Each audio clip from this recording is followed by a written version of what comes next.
Salam əziz şagirdlər, necəsiz? Xoş gördük hər birinizi. Bugün yenidən mən sizinlə görüşünüzə gəldim və bu dəfə yenidən test izahı ilə gəlmişəm. Çox maraqlı suallarımızdan biri burada qeyd olunubdur. Yəni bir qədər şagirdlərimiz bu siyasi və iqtisadi tədbirləri qarışdırırlar. Bu haqda izah verəcəm.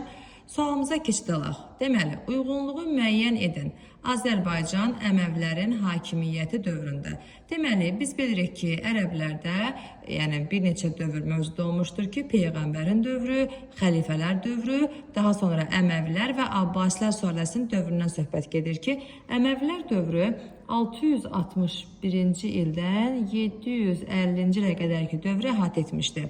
Siyasi tədbirlər nədir və iqtisadi tədbirlər? Əgər bir ölkənin idarə etməsi ilə bağlı digər dövlətlərlə hər hansısa bir döyüşməsi və yaxud da ki, müqavilə imzalanması, digər dövlətlərlə diplomatik münasibətləri haqqında məlumatlar qeyd olunursa və yaxud da ki, ölkədə hər hansısa bir çıxışlar, üsyanlar baş verirsə, idarə etmə ilə bağlı xüsusiyyətlər varsa, bunlar siyasi tədbirlərə aid edilir və yaxud da ki, ölkənin daxilində və ya xaricində iqtisadiyyat sahəsi ilə bağlı, maliyyə sahəsi ilə bağlı, gəlirlərlə bağlı, pul islahatı ilə bağlı, vergilərlə bağlı məsələlər varsa, bu iqtisadi tədbirlərə aid edilir.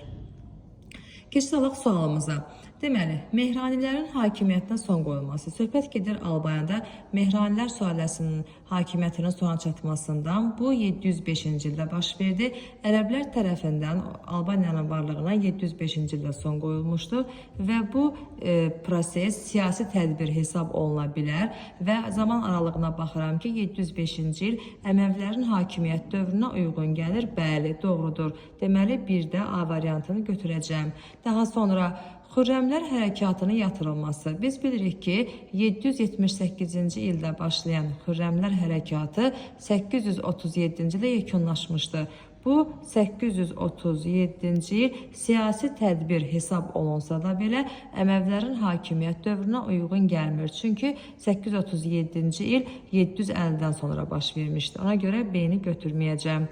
Ardınca Xəlifə Osmanın qoşunları tərəfindən üsyanların yatırılması. Burada söhbət gedir 644-645-ci illərdə Azərbaycanlı Ərdəbil əhalisinin müqaviləni pozaraq üsyan qaldırılmasından söhbət gedir ki, burada xəlifələr dövründə Xəlifə Osman burada qoşun göndərmiş, üsyanı yatırmağa nail olmuş, yenidən müqaviləni bərpa etmişdi.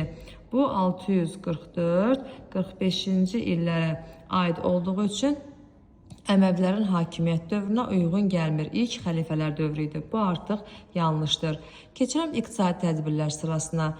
Əhalidən can vergisi olan gezitin alınması.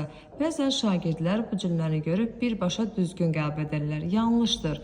Nəyə görə yanlışdır? Çünki əhalidən can vergisi alınırdı. Bəli, amma ki, gezit vergisi deyildi. Çünki gezit vergisi Sasani ağalığı dönəmində idi. Burada can vergisi cizyə vergisi adlanırdı. Çünki bizə Əməvilərin, Ərəblərin hakimiyyət dövrünə söhbət getdiyi üçün A variantı yanlışdır.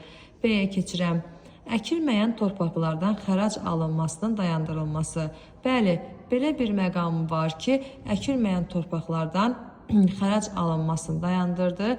Xəlifə Əli, onun dövründə artıq o, əkilməyən torpaqlardan xərac alınmasını dayandırdı. Ədalətli vergi sistemi həyata keçirdi. Xəlifə Əlinin dövrü ilk xəlifələr dövrünə uyğun gəlir.